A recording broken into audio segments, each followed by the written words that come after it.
January 27th, 2025, 4:00 p.m. I fell to the ground. I was in unbearable pain. Every time I moved, the pain got worse. Every time I tried to take a breath, for the first time in my life, an audible sound of agony escaped from my lungs. I was laying on our upstairs bedroom, and I was dying. So I bargained with the Creator for my life. I said, God, whatever I did, my fault, my bad. Show me what it is. I won't do it again. And the echo and the words, you're right where you need to be, were in my head. I said, God, listen, if you'll just take this pain, I'll do more, I'll be more, I'll serve more, I'll give more. And the echo, you're right where you need to be, was through my head. At 6 o'clock, we're at the hospital. The ER is packed. Eventually, they get me back. And they take some pictures. And immediately when they took the pictures, I was already on one pain medicine. And they said, give him morphine. And I know that when you get morphine, chances are you're going to get surgery. And my pain was still audible. It had just gotten worse. I'm sitting next to my bride of 23 years, my favorite girlfriend. I got to say that, she's here. And the doc said, do whatever you have to do to make him comfortable. And I know when that says, you're going to lose something. And so about 10 minutes later, the doctor walked in with the chief resident. The chief resident looked at me and said, you have cancer. It's profound. And without medical attention, you will not survive. But we don't have any beds available. He said, don't worry, we'll find a bed. And the echo, you're right where you need to be. Throughout my time in the hospital, nobody said, I'm sorry, except for one time. It was 3 o'clock in the morning, and they give me contrast to take pictures so the surgeon can figure out where the medical team needed to cut. And my body had a violent reaction to the contrast. And I started screaming, and a nurse ran in and then yelled for other nurses. And one nurse held my body down. The other nurse held my head down. The CNA said, just swallow these ice chips. And the charge nurse took a tube about the size of my finger, forced it through my nose, cracked my sinuses, down my throat, and into my stomach so they could remove contrast. The surgeon came in and said, I don't know exactly what's going to happen, but I'm going to get this out of it. Echo, you're right where you need to be. As I got through surgery, and part of my colon and part of my small intestines and all the infected lymph nodes were removed, the medical team decided I should best rest at home because the rate of flu and COVID was so high. And so I got home, and when I'm home, I would wake up at night screaming in pain, and all my night clothes would be drenched in sweat. Because I moved so much too soon, E. coli escaped from my newly constructed bowel and infected my wound, which runs from my xiphoid process to below my belly button. Then I started getting these internal spasms, which can't be controlled. And each one of these incidents caused Lynn and I to run to a doctor's office so I could get care. But I'm human. So eventually I healed. And as I started to heal, got real excited, but I was also in a lot of pain. And I defiantly said, God, is this where I'm supposed to be? But then I remembered I had to give a TED talk. And so I went into my office and I grabbed my personal journals.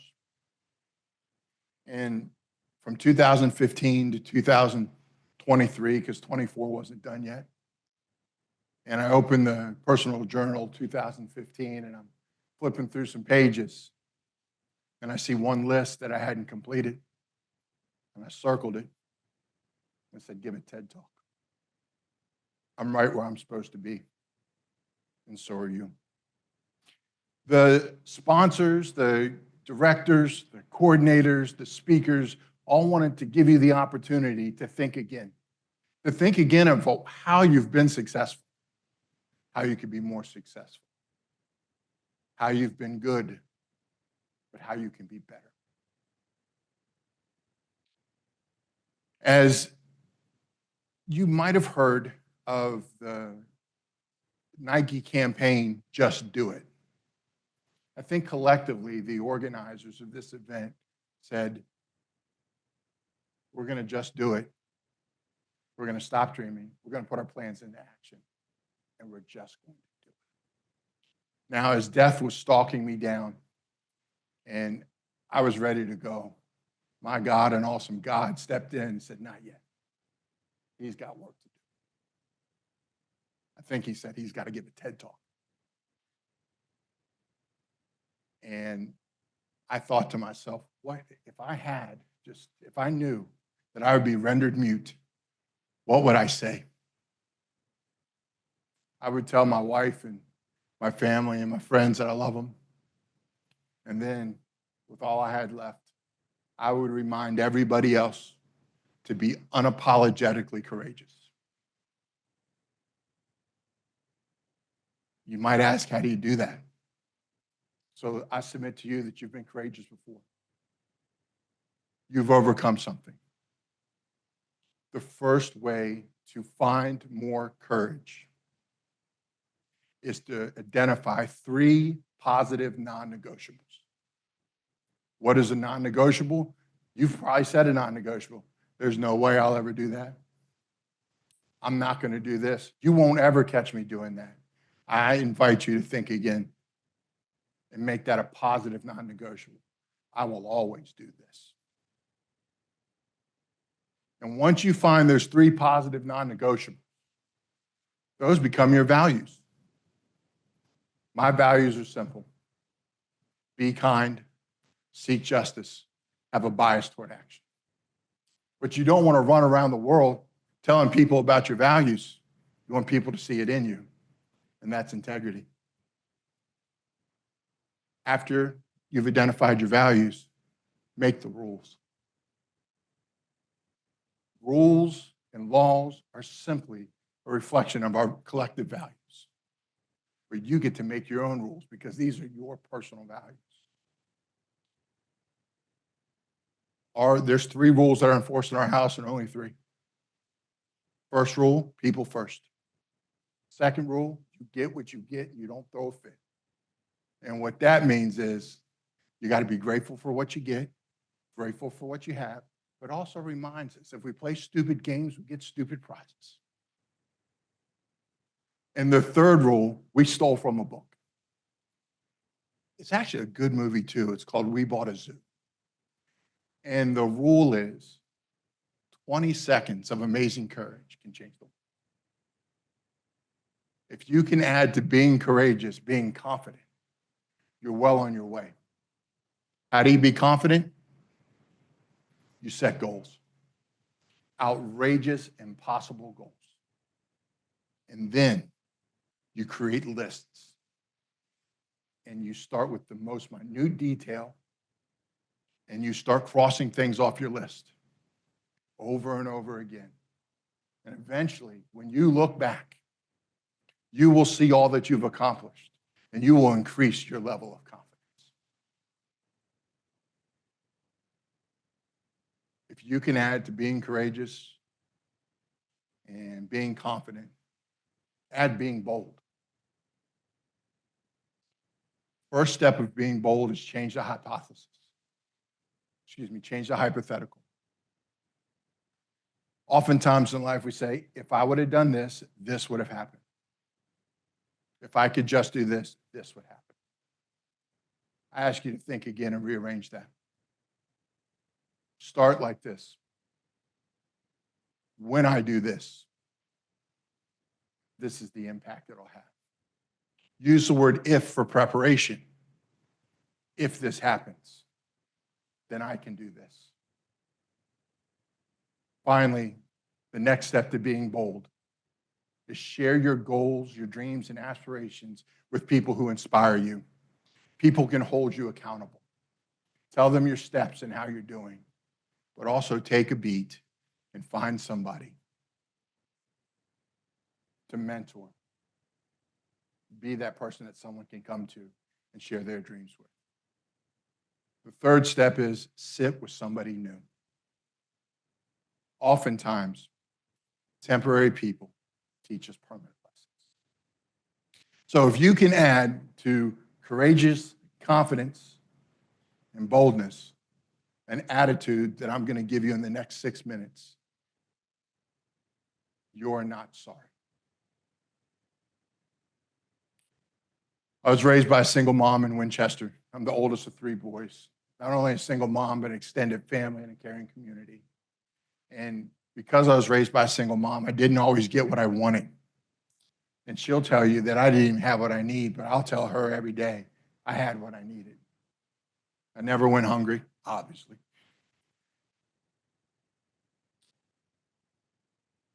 But what she taught me more than anything else is the lesson of grit, meaning the ability to stand resolute when things are tough, and resiliency, the ability to push through things when there doesn't seem to be a way.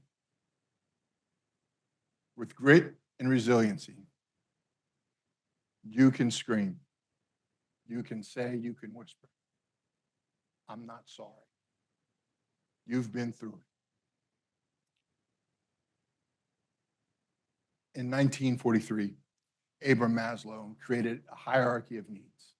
And in his most single first step was our physiological needs. The physiological needs were food, shelter, health, the ability to digest.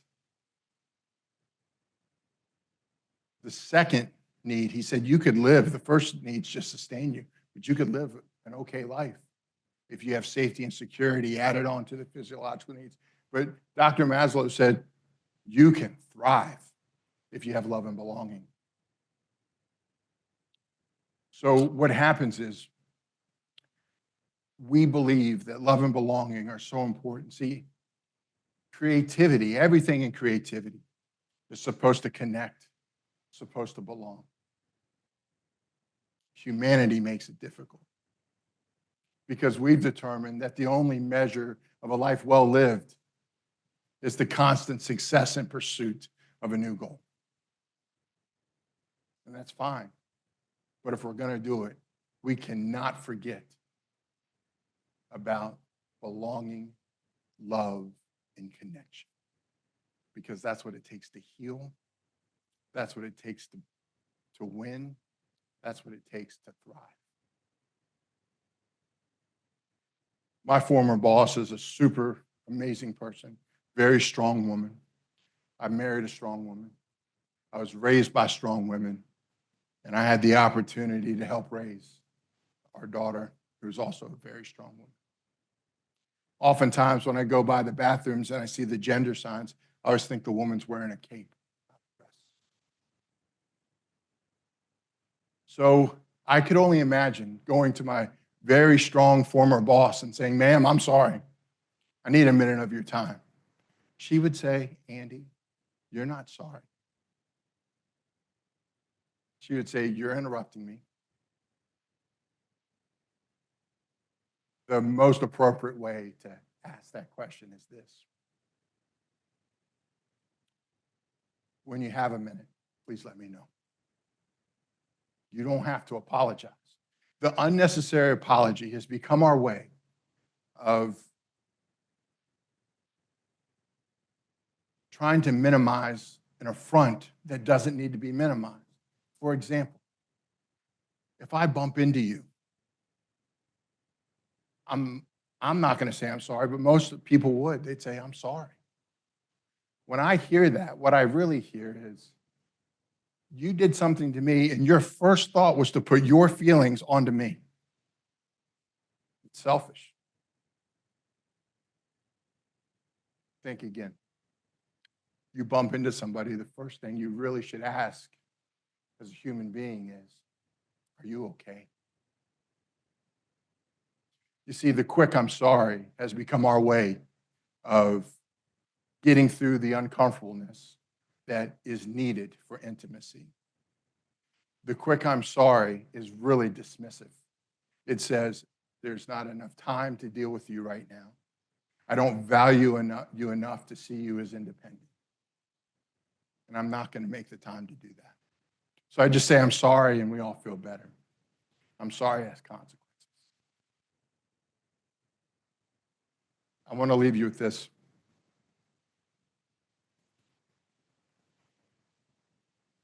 If I could control the world, and I could grab all the leaders and all the supervisors and everybody that's loved everybody, so pretty much if I could control the world, I would have everybody look at each other and fashion a statement that sounds an awful lot like this. You're not sorry. You've never been sorry. The definition of sorry, in fact, Webster's definition of sorry, the third definition is this: in need of pity, in need of sorrow, in need of scorn, or wretched. And I promise you, you're not sorry. So we would start with, you're not sorry. You've never been sorry. You never will be sorry. Sorry is a condition that you don't need to ponder. You are fearfully and wonderfully made. There is no time like the present for you to take action. You're going to make mistakes. That's fine. We all make them, and we'll learn from them. And when you succeed, we'll praise you in public for those successes. But I'm sorry is not a condition. It is not a verb. It does not start or end in action. The people that brought us together simply said, in you, I see grit and resiliency. And I promise you, when using grit and resiliency, you will never, ever have to ask. You'll never have to say, I'm sorry, for people using grit and resiliency. Imagine, I'm sorry I'm so tough. I'm sorry I did whatever it takes to get through this.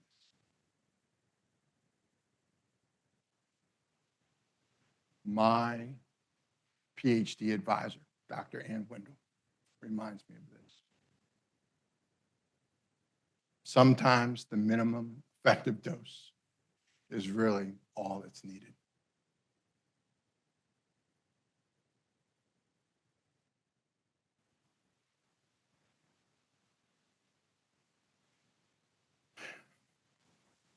You're right where you need to be. My friends, our community needs pioneers who are willing to consider change without breaking spirits and hearts. Our community has plenty of challenges waiting for you to be unapologetically courageous. You have always been your very best hope. And for that, you should never be sorry. Thank you for being right where you need to be. Thank you for helping me cross off the last item in 2015.